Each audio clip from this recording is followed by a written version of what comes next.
Welcome to Gardening with Daddy Pete. Let's join our host, Melvin York.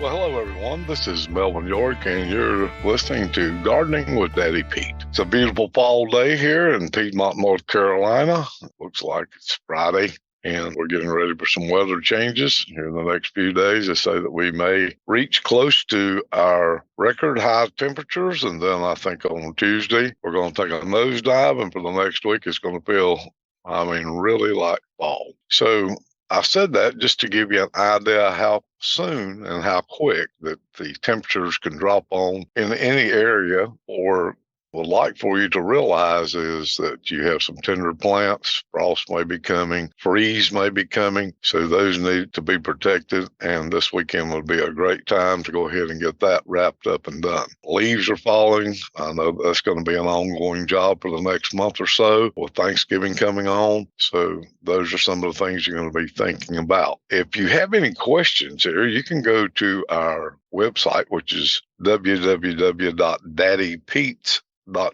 And when you get to the page, look there and it says ask a question or leave a comment. You can also archive all of our podcasts there, the different topics. They're outlined for you. If you have something on your mind you want to get some information on, then that would be a good way to do that. We're going to talk a little bit about products and uses today because of some of the questions that I have. And I do thank each and every one of you for sending in your comments, your questions. It's very helpful. And it does help other gardeners and new gardeners that may be just a little bit shy to ask a question. And I want to reiterate this again. There is no bad questions. If you have a question, we will try our best to get an answer for you and explain it to you as best as we can. Also, I do have a lot of people that does send in emails, and we will answer those and then try to also, if it's a topic that we haven't done recently, we'll try to go back over it. And I know sometimes we do have maybe two topics that you think would be close to the same, but again, things are always changing in the horticultural world, different varieties, different cultivars, different techniques, and so we like to keep you up to date on those also. Now, one thing that we do with Daddy Pete's, we're a century plus old farm. Daddy Pete's has been making our potting mixes and our soil amendments, our mulches over 30 years here at the farm. So we want to give you just a little bit of a look into some of the different products we have. You can go to our website again, go back there. You can look at our different products, look at our uses. I had one question this week about using one of our mixes for succulents. Succulents is a little bit of a tricky plant to grow in one way and one way not. The main thing is that they need a lot of drainage. They do not like a lot of water to be held around them. Keep in mind now, succulents, and that's been a big thing for probably the last 8 or 9 years, they've come onto the scene more and more and more different types, and there are so many different types of succulents. So the thing is that we want to help you be successful in growing your succulents, whether they're the larger size, the smaller size. But most of the succulents that I know of, the varieties, do like a well-drained soil. Now, when we talk about a well-drained soil, we're talking about something that will hold enough water to sustain plant life, but yet it doesn't puddle. It'll drain right on through. And some plants like more water, some can tolerate more water. But succulents are sort of like cacti. They do store a lot of water within the plant themselves, and we don't want to set up a situation that's called root rot, just basically. And let's just take a minute and let me explain to you, a plant is just like a human. For it to grow and be happy, healthy, it needs the right amount of air, it needs the right amount of water, the right amount of sunlight, and the right temperatures. Given those 4 things there, and then nourishment, naturally, it needs its nutrients, but given those things there, you will have a healthy plant. I wish there was one mix to do it all, but there's not. And that's because plants are just like people. We have different varieties, different areas, different locations they come from. And nowadays we have plants from all over the world, and we have to try to mimic their natural habitat. So with all of that being said, yes, our mixes are formulated for different things. Our nursery mix is not like our potting mix. Nursery mix, our nursery blend, our perennial blend will have more drainage, therefore would be a good candidate to use in succulents. Also, we have a planting mix, but we have a planting mix with permatil. The planting mix with permatil does give more drainage, does create a permanent drainage, but it also deters bulbs if you have a bulb problem in your area with your bulbs or some of your plants. I know that bulbs love to eat on the roots of roses and nandinas and just on and on and on.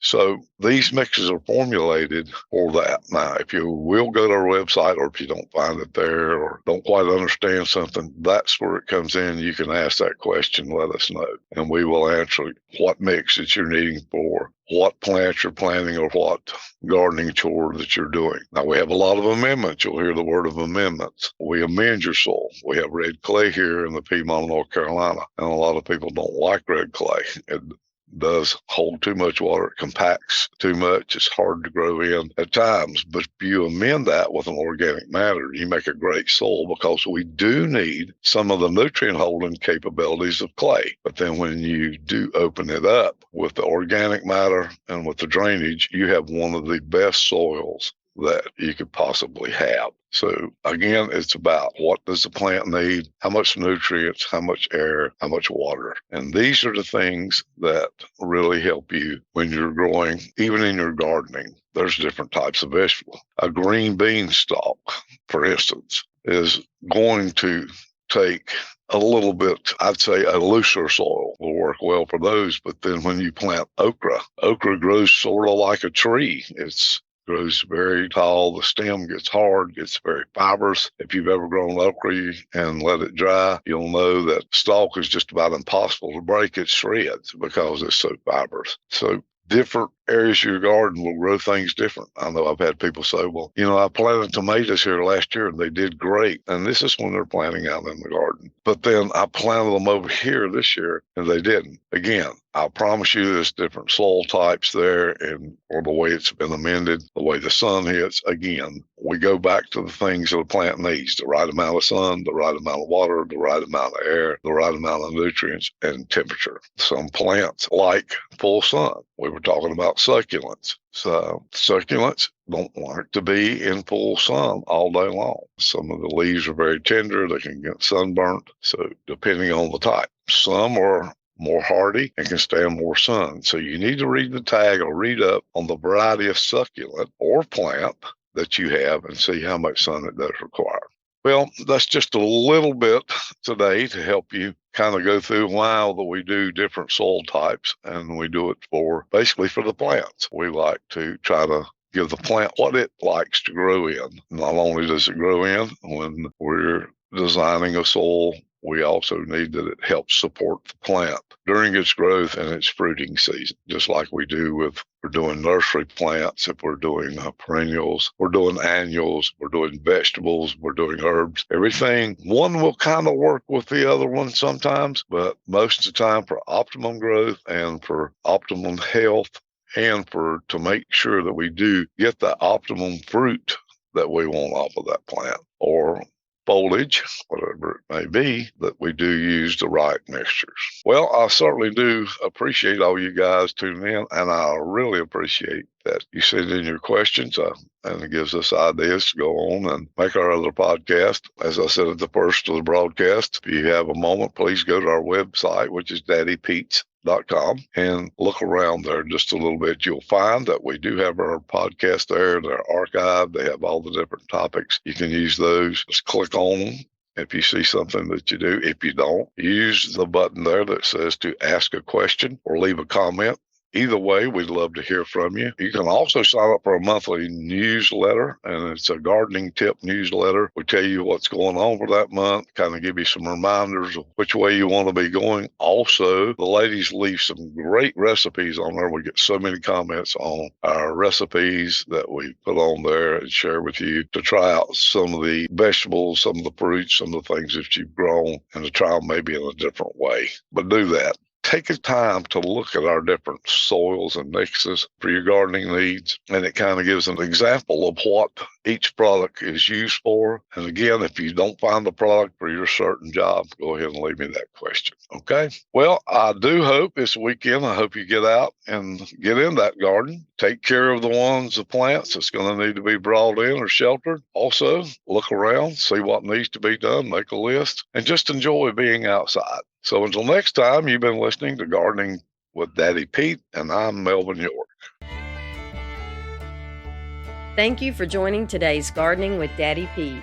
You can check out our website at daddypetes.com for additional gardening tips and our podcast at gardeningwithdaddypete.podbean.com. You can also join us on Amazon, Apple, or Spotify.